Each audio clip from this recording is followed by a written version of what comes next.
kita usahakan kepada teman-teman yang duduk di sekolah kini dan sekolah kanan.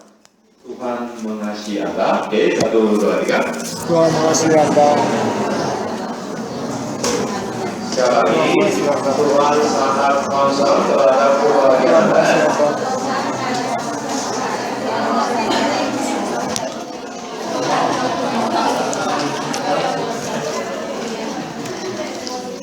Judul message kami pada pagi hari adalah kunci untuk membuka pintu kebahagiaan. Ayat adalah ayat 15. Mari kita baca sama-sama ayat 15. Tuhan Allah, 1, 2, 3.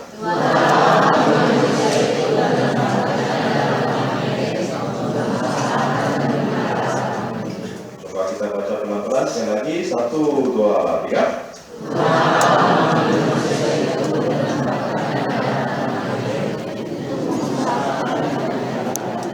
Mari kita satu doa. Terima kasih Tuhan, walaupun keadaan kami seperti debu tanah, seperti binatang, tapi Tuhan menaruh kehendak yang begitu indah terhadap diri kami. Engkau telah membuat kami menurut gambar dan rupa-Mu. Kemudian Engkau menjadikan kami dari debu tanah menjadi makhluk yang hidup. Begitu juga Tuhan begitu mengasihi kami, sehingga membuat Taman Eden, yaitu Taman Firdaus, supaya kami dapat menjalani kehidupan yang bahagia di dalam Tuhan. Namun karena kami sering lupa segala berkat dan kasih karunia ini, sehingga kami menjalani kehidupan seperti seorang yatim piatu, seolah tidak punya yang menaruh perhatian, yang mengasihi diri kami. Karena Tuhan, tolong jamalah hati kami, mata rohani kami, supaya segala mata rohani kami yang selama ini tertutup menjadi melek. Kemudian kami dapat menyadari segala kasih Tuhan, perhatian Tuhan, sehingga mulai saat sekarang kami dapat menjalani kehidupan yang penuh dengan sukacita dan kebahagiaan. Biarlah Tuhan sendiri berfirman, karena kami siap untuk mendengarkan firman-Mu. Terima kasih Tuhan, kami berdoa di dalam nama Yesus Kristus. Amin. Firman hari ini menceritakan apa kebahagiaan yang telah diberikan oleh Allah kepada manusia pertama, yaitu Adam. Sekali lagi, kami mau tanyakan kepada saudara-saudara, kira-kira menurut Anda, apa itu kebahagiaan? Apakah saat ini Anda betul-betul bahagia? Bahagia? Ada juga yang tidak bisa jawab ya, hanya senyum-senyum ya, karena mau jawab bahagia, tapi kayaknya ini dia berbohong ini. Tetapi saya tidak bahagia juga, kayaknya terasa nggak enak, malu, sehingga hanya tidak bisa jawab, senyum saja. Kalau begitu, kalau Anda merasakan tidak bahagia selama mengikuti ibadah ini, coba pikirkan kenapa saya tidak merasakan bahagia. Apa yang membuat saya sampai saya tidak bisa mengatakan saya bahagia? Orang-orang di zaman dulu mengatakan ada 5 kebahagiaan atau berkah. Jadi di antara 5, yang pertama mereka angkat itu adalah panjang umur. Yang kedua, mempunyai kekayaan cukup sampai tidak mengganggu orang lain, tidak mengemis, tidak susah, tidak menderita karena masalah materi, karena materinya cukup. Itu kekayaan yang berkat kedua. Yang ketiga, baik tubuh dan hati menjadi sehat. Yang keempat, suka memberi dan melakukan amal yang baik. Yang kelima, 4 berkat tadi dapat dinikmati dengan sepuas-puasnya. Kemudian nanti mengalami kematian dalam keadaan yang tenang. Barangkali inilah konsep kebahagiaan orang-orang timur, termasuk diri kita juga ya. Tapi orang-orang modern katanya 5 berkat itu diurutannya menjadi berubah. Yang pertama, mereka menafsirkan untuk menjadi bahagia. Yang pertama itu harus sehat. Sebab walaupun banyak harta kekayaan, memiliki segala sesuatu, bila mana tidak sehat, orang itu tidak dapat berbahagia. Karena itu di sisi raja senang, karena selalu menerapkan kesehatan nomor 1 ini. Yang kedua, pasangan hidup. harus ada pasangan hidup yang selalu mendampingi, menolong dari sampingnya tentang waktu bahagia atau tidak bahagia, sehat atau sakit. Ketika ada pasangan hidup, mereka merasa bahagia. Yang ketiga adalah harta kekayaan. Ketika ada kekayaan cukup, maka dalam kehidupan ada kelegaannya, kemudian dapat menikmati kehidupannya.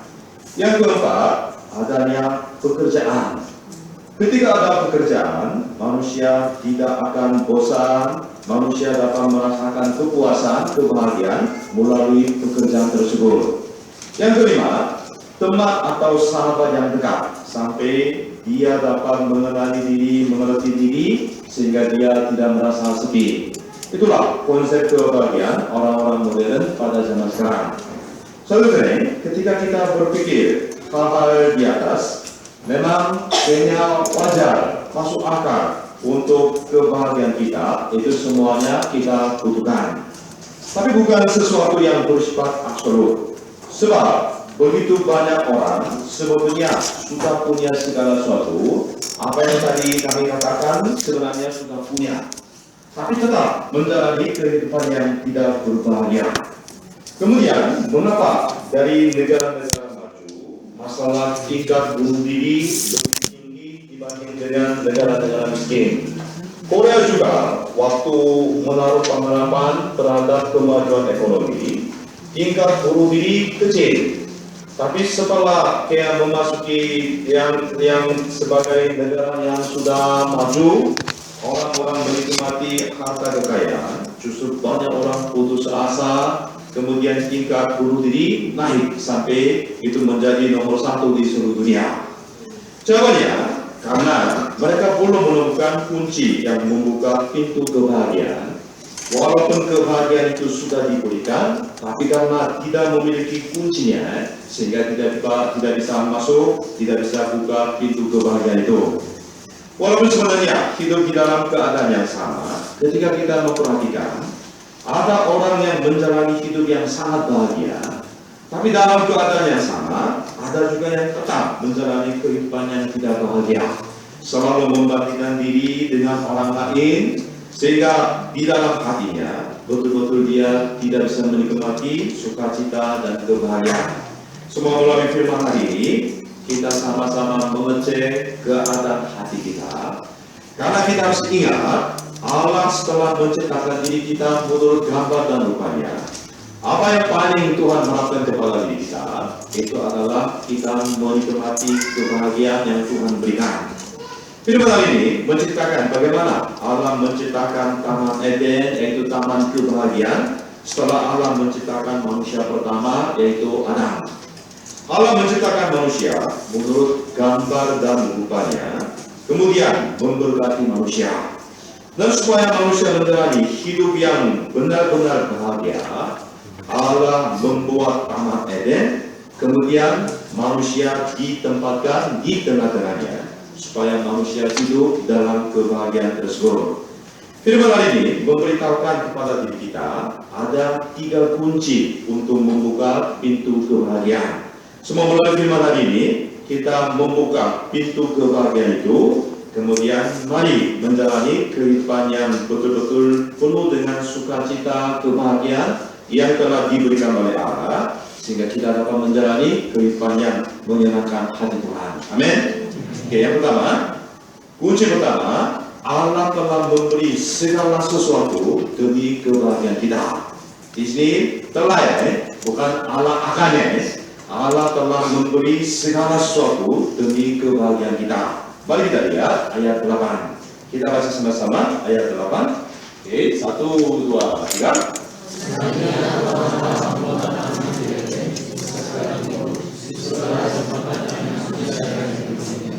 Ini kurang sarapannya ini. Oke, coba kita baca dengan semangat ya. Jangan kayak semuanya loyal ini. Jadi di tempat kami semuanya nenek-nenek, tapi semangatnya mereka berteriak-teriak. Kalau mereka tidak berteriak-teriak tidak bisa terapi, karena memang itu dilatih terus. Ya. Jadi coba baca sekali lagi ayat 8. 1, 2, 3.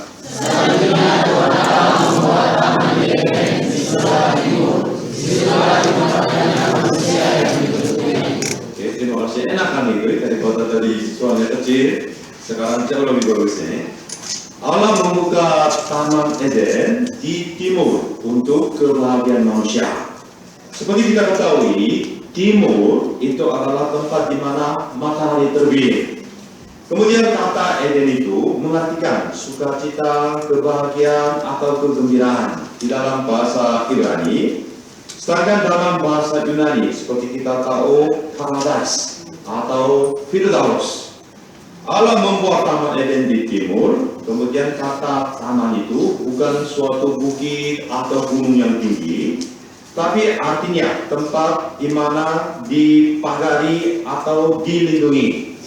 Sehingga menurut kitab Yesaya pasal 37-35, taman di sini katanya sama, tapi di sana diterjemahkan sebagai kota yang dipagari.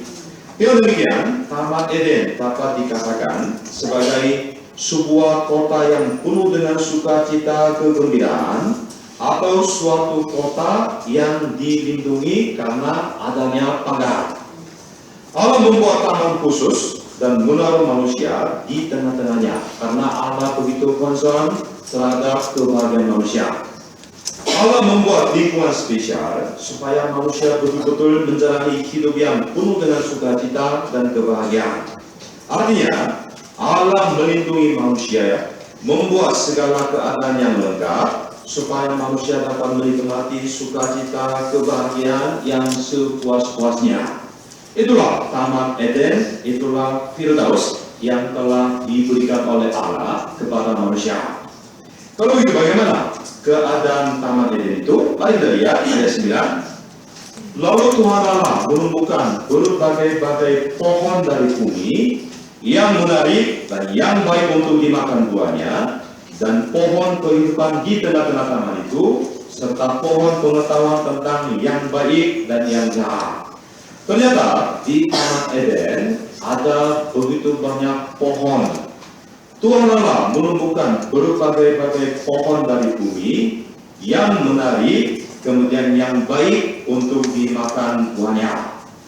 Pohon dari bumi yang menarik adalah pohon-pohon yang memberi kesenangan bagi manusia yang melihatnya. Allah menumbuhkan berbagai pohon-pohon yang begitu menarik untuk memberikan kebahagiaan yang besar kepada manusia. Jadi di Taman Eden penuh dengan berbagai pohon-pohon yang begitu indah, kemudian bunga-bunga yang cantik. Kemudian ketika dari pohon sebuah cucuk bunga menjadi gugur, dari situ langsung dihasilkan buah-buah yang sangat enak. Jadi jika manusia lapar, kapanpun buah-buah itu dapat dipetik, dapat dimakan. Dengan demikian, di Taman Eden adalah tempat di mana ada kesenian yang terbaik, terindah, dan di sana tidak ada kelaparan. Karena kapanpun kalau ada lapar, mereka manusia bisa memetik makan, kemudian suasananya begitu indah, tidak ada kelaparan.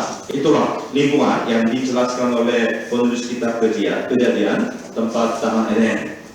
Lalu pula di tengah-tengah ada pohon-pohon yang sangat spesial, yaitu ada di tengah-tengahnya, yaitu pohon kehidupan, kemudian pohon pengetahuan tentang yang baik dan tidak baik.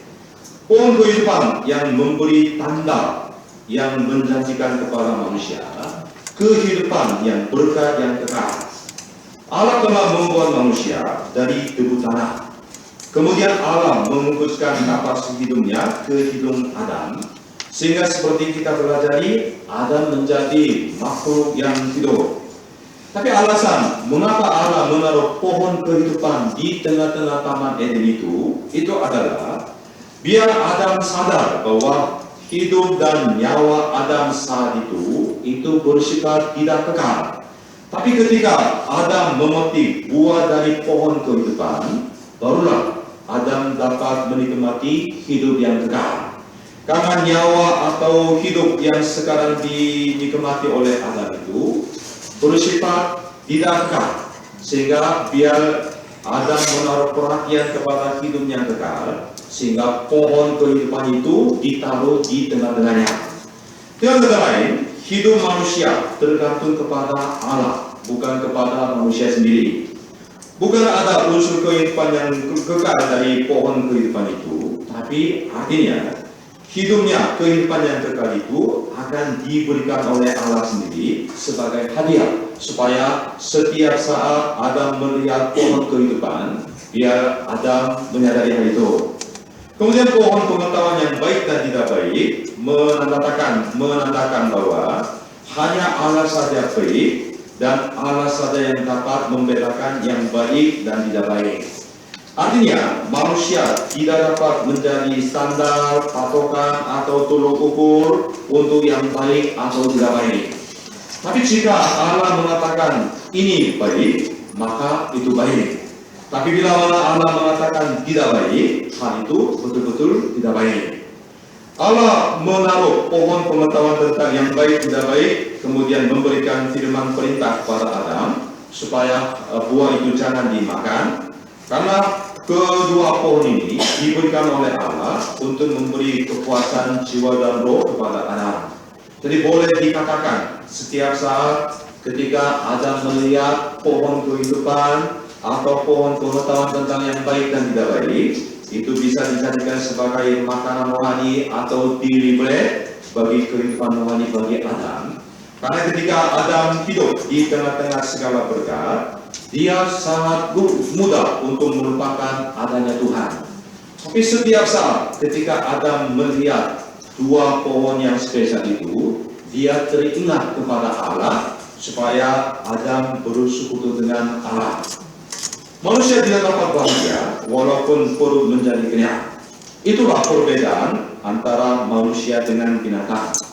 Misalnya seekor babi akan bahagia asal ada makanan, kemudian segala nafsu birahinya terpenuhi. Tapi manusia berbeda dengan babi. Walaupun katakanlah perut lapar, tapi ketika ia tahu siapakah pemilik hidupnya, bagaimana nanti kehidupannya setelah kematian, baru manusia menyadari apa arti kehidupan, kemudian dia dapat merasakan kebahagiaan, sukacita, kepuasan yang benar. Belum tentu seorang manusia memiliki banyak harta kekayaan, dia akan menjadi bahagia. Dikatakan di India ada seorang konglomerat yang namanya Mukesh Ambani, orang India, konglomerat India yang sangat terkenal. Yang beberapa tahun yang lalu, dia membangun rumah pribadi dengan biaya yang sangat tinggi. Di Mumbai, yaitu daerah pemukiman orang miskin, dia membuat rumah yang sangat besar dan mewah. Dikatakan di rumah itu ada 3 tempat daratan lepasan helikopter, ada bioskop, health club, orang yang bekerja di rumahnya saja 600 orang, mobilnya 168 unit. Jadi walaupun orang yang kaya seperti ini pun, jika dia tidak tahu hidupnya betul-betul tergantung kepada Allah, kemudian dia tidak tahu apa itu baik, apa itu tidak baik, belum tentu walaupun dia memiliki segala kekayaan, dia dapat menikmati kebahagiaan atau tidak. Mari kita lihat ayat 10 sampai ayat 14. Ayat 10 sampai ayat 14 menceritakan betapa indahnya dan suburnya lingkungan alam Taman Eden itu. Mari kita lihat ayat 10 sampai ayat 14. Mari kita baca secara bergantian. Yang ayat 10 kaum laki-laki, 11 wanita, 12 laki-laki, yaitu betul-betul begitu ya. Oke, mulai dari kaum laki-laki ayat 10, 1, 2, 3.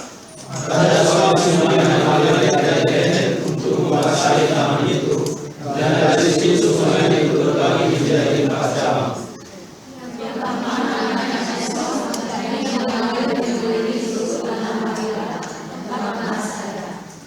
Dan nama sekali itu baik, di sana ada nama Tuhan dan berkesukaan.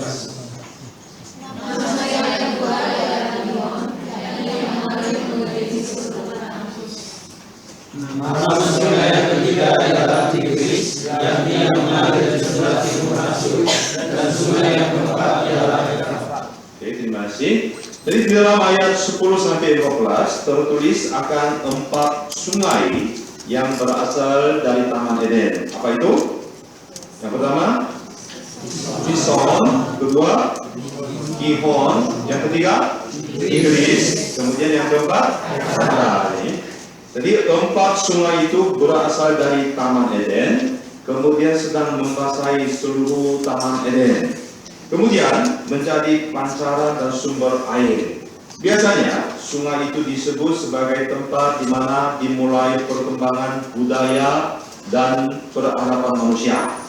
Dari sini kita dapat beroleh kesimpulan dari Taman Eden itu merupakan sumber dari segala peradaban manusia. Dan sekeliling tanah Hawilah dipenuhi dengan segala macam permata indah seperti emas, damar bedola, batu krisopras, dan lain-lain. Kemudian kalau kita nanti buka kitab Wahyu pasal 21-22, seperti kita ketahui, karena Adam tidak menepati perintah Allah, dia diusir. Tapi Taman Eden itu bukan dimusnahkan, tapi dijaga. Tapi ketika nanti kita buka kitab Wahyu pasal 21-22, di situ tertulis akan diadakan kota suci yang baru, yakni Yerusalem baru. Kemudian di situ dikatakan bahwa ada kemuliaan Allah, maka sangat terang sehingga seluruh kota itu kelihatan seperti sebuah permata yang indah. Di situ tidak ada malam hari, yang ada hanya terang. Setiap pohon mengeluarkan buah-buah yang enak dan indah. Di tempat itulah yang akan dimasuki oleh setiap orang-orang yang percaya kepada Yesus Kristus.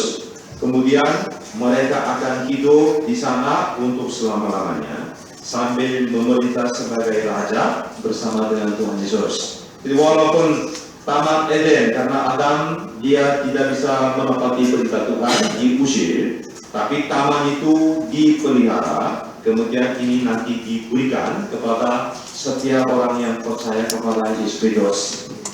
Allah menaruh perhatian, concern yang begitu besar terhadap kebahagiaan manusia, lalu membuat segala lingkungan yang demikian indah sempurna demi kebahagiaan manusia. Seperti Allah menciptakan manusia, kemudian untuk manusia Allah membuat juga Taman Eden yang begitu indah. Kemudian Allah menempatkan manusia di tengah-tengahnya.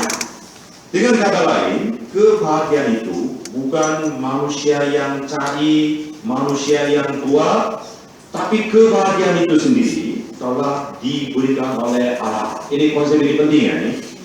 Untuk kebahagiaan manusia, Allah sendiri telah menciptakan langit dan bumi. Untuk kebahagiaan manusia, Allah sendiri membuat Taman Edenia.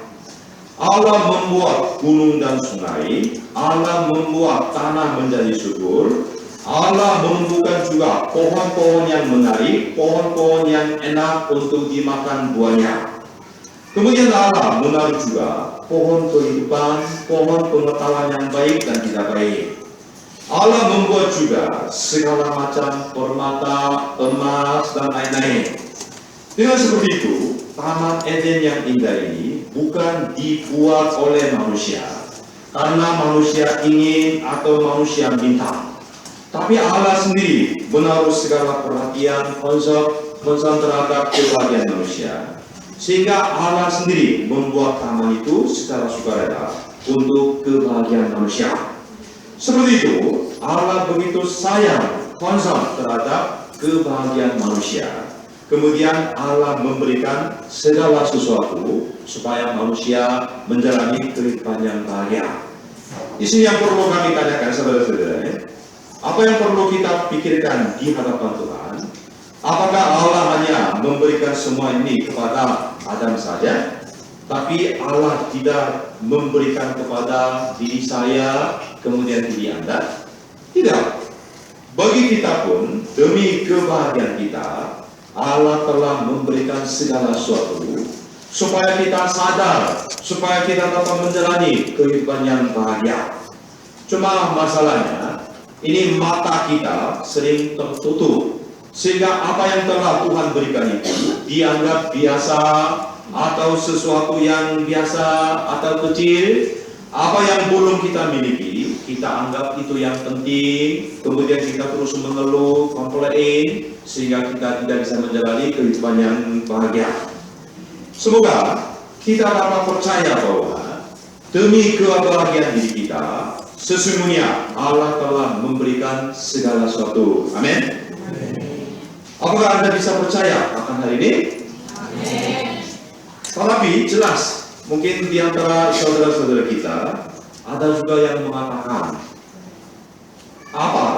Allah telah memberikan segala sesuatu untuk kebahagiaan saya, padahal ada begitu banyak hal yang saya butuhkan, saya berdoa, saya cari, tapi belum terjawab. Mana mungkin Allah telah memberikan segala sesuatu untuk kebahagiaan saya? Itu omong kosong. Tapi coba bayangkan saudara-saudari, kira-kira apa yang telah berikan, coba cari satu-satu. Kemudian kira-kira dibanding dengan apa yang tidak diberikan, apa yang telah diberikan Allah begitu banyak, kalau kita harus mudah sadar, kita akan malu di hadapan Tuhan, kita akan bertobat. Yang membuka Taman Eden itu adalah Allah saya dan Allah Anda juga. Allah mengasihi diri kita, Dia telah memberikan segala sesuatu demi kebahagiaan diri kita sendiri. Segala persyaratan untuk kebahagiaan Allah sendiri telah memberi kepada diri kita, walaupun kita tidak minta kepada Dia. Ketika Allah melihat untuk kebahagiaan diri kita, Allah telah memberikan segala sesuatu. Oleh karena itu, pandangan kita sendiri harus berubah. Kita harus melihat segala sesuatu dari segi Allah, bukan dari segi kita. Jangan kita menjadi seperti seorang anak kecil. Ketika permen tidak diberikan oleh orang tuanya, marah, menangis, kemudian mengatakan orang tuanya tidak menaruh perhatian, tidak mengasihi saya. Betapa itu keanak-anakan. Seringkali kita hidup seperti itu di hadapan Tuhan. Katakanlah di depan kita ada sebuah gelas yang tinggal susunya separuh. Jadi ketika tadinya penuh, tapi sekarang susunya separuh. Ini sesuai dengan pandangan kita. Nanti kita bahagia atau tidak bahagia, itu nanti ditentukan. Ada yang pasti mengatakan, sekarang hanya tinggal separuh saja. Tetapi ada juga, wah masih ada separuhnya. Jadi sesuai dengan pandangan kita bagaimana. Ada yang merasa bahagia, ada yang selalu khawatir. Jadi itulah nanti kehidupan orang itu untuk seterusnya. Bagaimana kita merasakan nanti tingkat kebahagiaan kita pun itu sesuai dengan pandangan kita, sikap hati kita. Apakah kita menjadi orang yang bahagia atau tidak bahagia, itu akan ditentukan. Bukan karena masalah keadaan kita, tapi bagaimana sikap hati kita, pandangan diri kita. Orang yang hanya memikirkan apa yang tidak ada padanya saat sekarang, jelas dia tidak mungkin menjalani kehidupan yang berbahagia untuk selama-lamanya. Sampai apa yang dia inginkan 100% terpenuhi. Tapi jelas, bagaimana mungkin dalam kehidupan kita, apa yang kita inginkan 100% bisa terpenuhi. Artinya, selama dia hidup, dia selalu mengeluh, merasa sedih, kemudian menjalani kehidupan yang tidak berbahagia. Tapi bagaimana orang yang selalu mengingat segala kebaikan Tuhan, kasih yang kasih Tuhan, kemudian sudah terbiasa selalu mengucap syukur terhadap hal yang kecil-kecil, dia selalu merasakan berkat Tuhan, kasih karunia Tuhan. Dia selalu berterima kasih kepada Tuhan. Kemudian Tuhan juga akan memberi damai sejahtera, kebahagiaan di dalam hatinya. Kemudian dia dapat menjadi orang yang betul-betul bahagia. Allah telah memberi segala sesuatu yang dibutuhkan bagi kebahagiaan diri kita. Hal ini harus kita terima dengan iman. Kalau bagi kita tidak ada iman, kita tidak bisa menerima hal ini. Sehingga kalau bagi kita tidak ada iman, kita tidak bisa menjadi orang yang berbahagia. Sebab Allah Adam adalah Allah diri kita. Seperti Allah menaruh perhatian, Allah memberi segala sesuatu demi kebahagiaan Adam. Allah yang sama, Dia juga memberikan segala sesuatu kepada diri kita supaya kita menjadi bahagia di dalam Dia. Tuhan Yesus pun pernah memarahi murid-murid yang kurang percaya. Di dalam kitab Injil Matius pasal yang 6 ayat 30 sampai 32, Tuhan Yesus berkata kepada murid-murid yang dikasihinya, jadi jika demikian, Allah mendandani rumput di ladang yang hari ini ada dan besok dibuang ke dalam api, tidakkah Ia akan terlebih lagi mendandani kamu, hai orang yang kurang percaya? Sebab itu, janganlah kamu khawatir dan berkata, apakah yang akan kami makan? Apakah yang akan kami minum? Apakah yang akan kami pakai? Semua itu dicari bangsa-bangsa yang tidak mengenal Allah. Akan tapi, Bapamu yang di surga tahu bahwa kamu memerlukan semuanya itu. Saudara-saudara, amin? Allah tahu segala kebutuhan kita. Kemudian Allah telah memberikan untuk kebahagiaan kita. Cuma masalahnya, mata rohani kita seringkali tertutup karena keinginan kita, keserakahan kita, sehingga kita tidak dapat menyadari berkat Tuhan, kasih karunia Tuhan. Kemudian kita tidak berterima kasih kepada Tuhan. Ketika kita percayakan hal ini, barulah mata rohani kita akan terbuka. Kemudian pintu pertama untuk kebahagiaan itu dibuka. Kemudian kita mulai merasakan kebahagiaan di dalam Tuhan. Segala berkat yang selama ini tidak kelihatan, ketika mata rohani kita terbuka, mulai kita dapat melihatnya, kita akan berterima kasih kepada Tuhan. Jika kita percaya bahwa Allah mengasihi diri kita, Allah telah memberikan segala sesuatu demi kebahagiaan kita, itulah permulaan dari kebahagiaan kita. Kiranya Tuhan membuka mata rohani kita, sehingga di hadapan Tuhan kita betul-betul mengucap syukur, berterima kasih atas segala kebahagiaan yang telah Allah berikan kepada diri kita. Untuk kebahagiaan kita, Tuhan memberikan keluarga yang indah, Tuhan memberikan nyawa, Tuhan memberikan kesehatan. Kalau kita cari satu-satu berkat kebahagiaan yang telah Tuhan berikan, kita betul-betul malu di hadapan Tuhan. Selama ini kita kurang berterima kasih, kita anggap semuanya itu biasa-biasa, kita hanya memikirkan apa yang belum punya, kita akan malu, kita akan berdoa. Semoga Tuhan menjamah hati kita, supaya kita sadar Allah telah memberikan segala sesuatu demi kebahagiaan kita. Amin. Yang kedua, peliharalah kebahagiaan yang telah Allah berikan. Ayat 15. Mari kita baca sama-sama ayat 15. Oke, 1, 2, 3.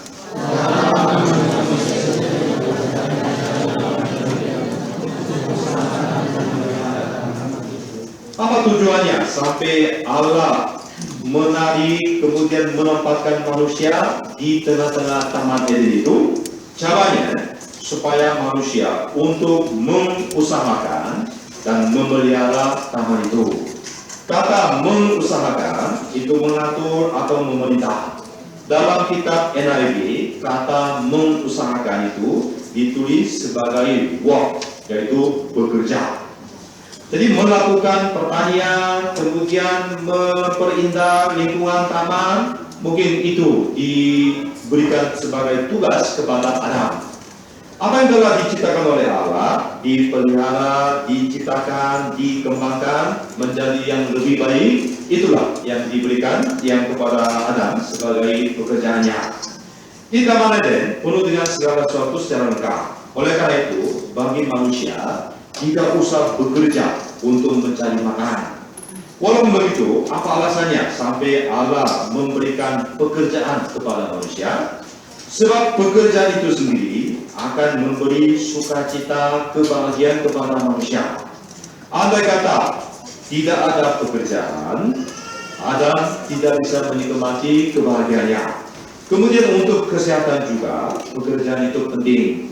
Kita seringkali lihat seorang bapak atau ibu, tadinya waktu dia bekerja, kelihatannya dia muda, semangat. Seketika dia masuk ke tahap pensiunan, langsung menjadi kelihatan tua karena tidak ada semangatnya, tidak ada pekerjaannya. Jadi ketika bagi kita waktu masa tua ada suatu pekerjaan, untuk kesehatan kita juga sangat penting. Andai kata di Taman Eden tidak ada pekerjaan, kira-kira bagaimana kehidupan Adam? Pasti setiap hari kehidupannya tidak teratur, bangun siang hari, malas-malas, kemudian walaupun dia tinggal di Taman Eden yang penuh dengan berkat, dia tidak bisa bahagia. Tapi karena ada pekerjaan yang diberikan oleh Allah, dia bisa menikmati kebahagiaan. Allah memberi misi sebagai pengurus bagi manusia, supaya manusia dapat menikmati sukacita kebahagiaan melalui pekerjaan tersebut. Kalau begitu, kira-kira apa pekerjaan yang dilakukan oleh Adam? Barangkali segala macam pohon yang ada di taman itu selalu didandani. Kemudian menanamkan sayur-mayur, memberi juga nama kepada binatang-binatang. Kemudian kemungkinan ada juga bikin jalan untuk dia maupun binatang-binatang. Segala pekerjaan yang dilakukan oleh Adam bukan membebankannya, tapi itu bukan dilakukan juga untuk mencari nafkah, tapi semua pekerjaan itu memberi sukacita kebahagiaan kepada Adam. Kemudian kata memelihara ditulis dalam bahasa Inggris take care of, artinya melindungi apa yang telah diciptakan oleh Allah. Memelihara segala lingkungan yang telah diberikan oleh Allah dengan baik. Bukan lingkungan hidup itu dirusak, tapi dipelihara, dipertahankan. Lagi pula, dalam kata memelihara bukan termasuk kepada lingkungan fisik saja. Kata memelihara tergantung juga waspada, hati-hati terhadap hal yang kotor atau menepati hukum Allah. Artinya menjaga diri dari apa yang najis, kemudian menepati firman Allah. Walaupun demi kebahagiaan kita, Allah telah memberi segala sesuatu, namun yang tidak boleh kita lupakan, ada musuh-musuh yang hendak merampas menghancurkan kebahagiaan yang telah Tuhan berikan. Artinya kita harus memelihara kebahagiaan itu dari serangan musuh-musuhnya. Ketika manusia tidak dapat menepati firman Allah, segala kebahagiaan manusia menjadi hilang. Bukan hanya kerja fisik saja, tapi Allah memberi tugas kepada manusia supaya manusia memelihara, menjaga diri, menepati firman Allah. Karena ketika hal itu dilakukan, manusia baru bisa menjadi bahagia. Kebahagiaan yang telah diberikan oleh Allah harus dipelihara, dijaga, dikembangkan dengan ucapan syukur. Itulah kunci kedua yang membuka pintu kebahagiaan bagi kita semua. Ketika kita menjaga dan memelihara kebahagiaan yang telah diberikan oleh Allah dengan ucapan syukur, baru kita dapat merasakan kebahagiaan yang lebih besar. Untuk itu, kita harus mengembangkan diri kita terus-menerus. Ketika kita menerima lingkungan yang telah Allah berikan itu dengan ucapan syukur, kita dapat menemukan bagaimana kehendak Allah yang telah menempatkan diri kita di tempat itu. Melalui hal itu, kita dapat menyatakan kemuliaan Allah.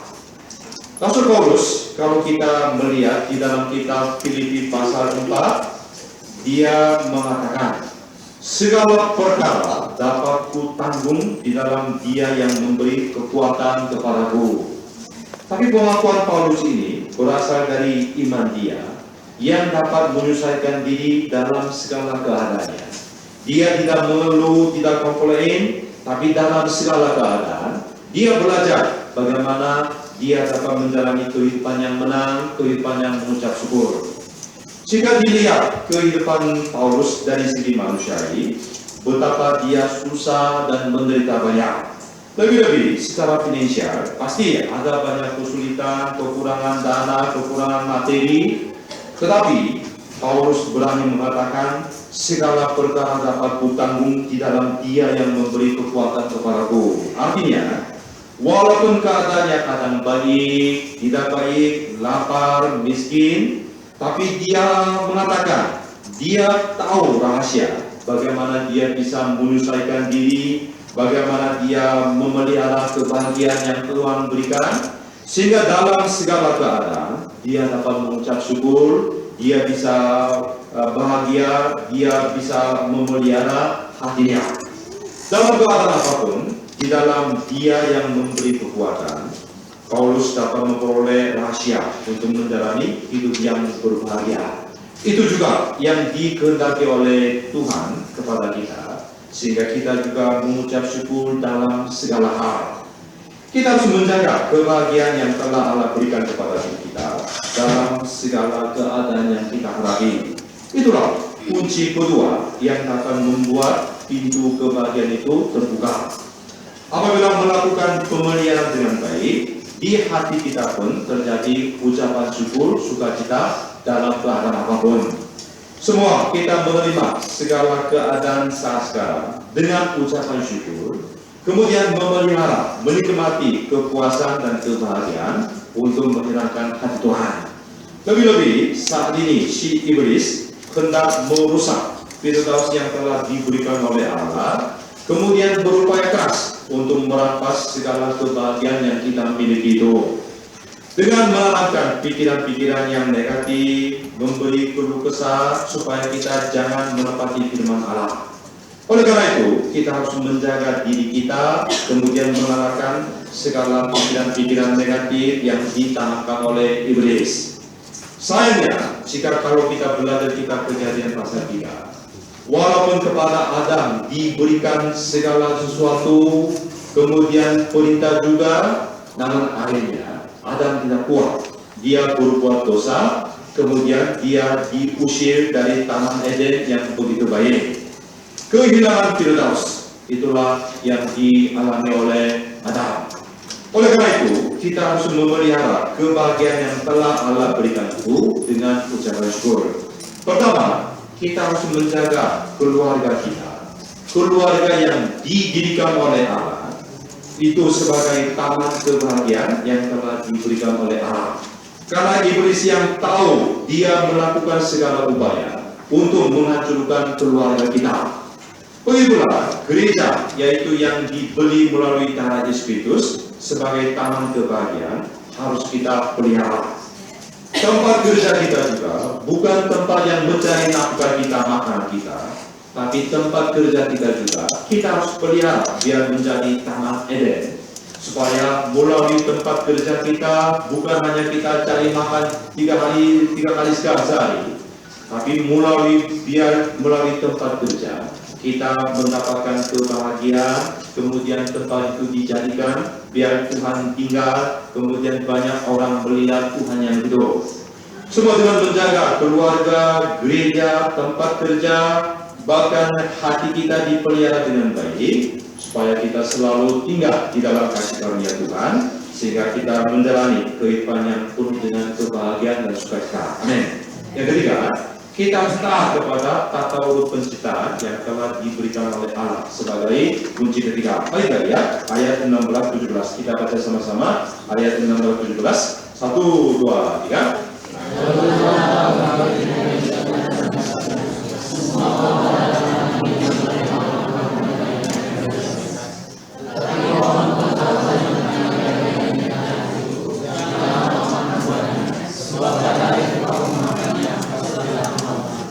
Ayat 16 dan 17 ini merupakan firman Allah yang langsung diberikan kepada Adam. Oleh karena itu seringkali disebut sebagai Adam's Bible, karena firman yang diberikan kepada Adam secara langsung. Firman Allah yang diterima oleh Adam sangat sederhana, jadi bisa dihafal dalam satu kali. Pagi-pagi Adam bangun, kemudian waktu jalan di Taman Eden, setiap saat ketika Adam melihat pohon pengetahuan tentang yang baik yang tidak baik, pasti pada saat itu secara otomatis dia akan teringat Allah yang memberikan firman itu. Kalau Allah karena roh, bila mana tidak ada perintah seperti ini, pasti Adam lupa adanya Allah. Tapi Allah memberikan perintah ini supaya setiap saat Adam melihat pohon itu, biar Adam teringat kepada Allah. Pertama-tama, Allah memberikan kebebasan yang sama sekali tidak ada batasnya. Allah memberkati Adam, memberikan segala kebebasan untuk dapat memakan segala buah sampai menjadi puas dan kenyang. Allah tidak memberikan daftar menu kepada Adam, melainkan memberikan segala kebebasannya, sehingga mana yang dipilih itu semuanya terserah kepada Adam. Jadi sebenarnya manusia bisa makan juga pohon kehidupan. Sebelum manusia memetik buah dari pohon pengetahuan, kalau andai kata manusia memetik buah pohon kehidupan, manusia dapat hidup untuk selama-lamanya. Dengan kata lain, kebebasan yang Allah berikan kepada manusia itu dapat dikatakan sebagai kebebasan yang tidak ada batasnya. Allah tidak membuat manusia seperti sebuah robot, melainkan sebagai suatu makhluk yang mempunyai kepribadian. Allah kita adalah Allah yang mempunyai kepribadian. Maka waktu Ia menciptakan manusia pun, Ia membentuk manusia sebagai suatu makhluk yang memiliki kepribadian. Walaupun Allah sendiri tahu bahwa kemungkinan besar manusia bisa jatuh ke dalam dosa, tapi Allah mengaruniakan kepada manusia kemauan yang bebas sebagai hadiah utama. Manusia dapat menjadi manusia sebab bagi manusia ada kemauan bebas. Bila hubungan kasih itu menjadi sempurna, hubungannya harus bilateral, bukan secara setia. Jadi mengasihi secara setia bukan kasih yang sempurna. Kasih itu harus dilakukan secara sukarela. Robot tidak dapat mengasihi yang perancangnya. Apabila manusia betul-betul mengasihi Allah, harus ada kemauan, kebebasan, sehingga manusia dapat bereaksi terhadap kasih Allah tersebut dengan kemauannya sendiri. Manusia dapat memilih untuk mengasihi Allah atau membenci Allah. Itu juga diberikan oleh Allah. Artinya, Allah menghendaki manusia agar manusia melayani Allah dengan kemauannya sendiri, bukan karena dipaksa atau dikontrol seperti sebuah robot. Alasan mengapa Allah melarang Adam untuk memakan buah dari pohon pengetahuan tentang yang baik dan yang jahat, itu adalah untuk menguji kemauan manusia itu sendiri. Bukan untuk membatasi kebebasan manusia, tapi supaya kebebasan itu tetap menjadi kebebasan bagi manusia. Kebebasan dan keterbatasan harus berdiri bersama-sama, supaya kebebasan itu tetap menjadi kebebasan. Kebebasan dan keterbatasan harus berdiri bersama. Kebebasan yang tidak mengenal pembatasan itu tidak dapat disebut sebagai kebebasan yang sesungguhnya. Allah memberikan kebebasan kepada Adam sehingga Adam bisa taat atau tidak taat. Kalau Adam taat berarti itu baik, tapi kalau Adam tidak taat kepada firman Tuhan itu tidak baik. Tapi bila mana Adam taat kepada perintah Allah, ia akan menerima hidup yang kekal. Tapi apabila Adam tidak taat, maka ia akan mengalami kematian. Sebenarnya manusia mempunyai alasan yang cukup untuk taat kepada perintah Allah. Sedangkan tidak ada alasan untuk tidak taat. So Allah menyediakan segala sesuatu demi kebahagiaan manusia. Seandainya manusia tidak melakukan kasih Allah, taat kepada perintah Allah itu sama sekali tidak berat bagi manusia. Ungkapan dari kasih adalah ketaatan.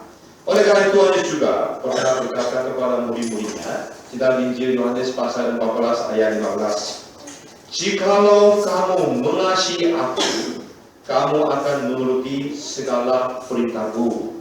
Jadi apabila manusia menyalahgunakan kebebasan yang telah Tuhan berikan untuk tidak taat kepada perintah Allah, mereka akan membuktikan mereka tidak mengasihi Tuhan.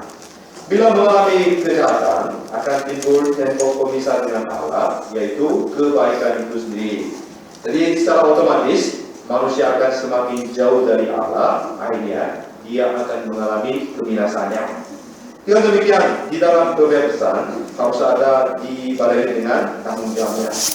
Bagi kita pun ada kebebasan, apakah kita mengasihi Allah atau kita membenci Allah, itu diserahkan kepada diri kita. Kita dapat taat kepada perintah Allah, kita juga bisa tidak taat kepada perintah Allah. Tapi sesuai dengan apa yang kita ambil, nanti akibatnya kita sendiri harus tanggung. Misalnya pada hari Sabat, kita bisa ikut kebaktian minggu, kita juga bisa melakukan segala aktivitas kita yang lain sambil melanggar hukum hari Sabat.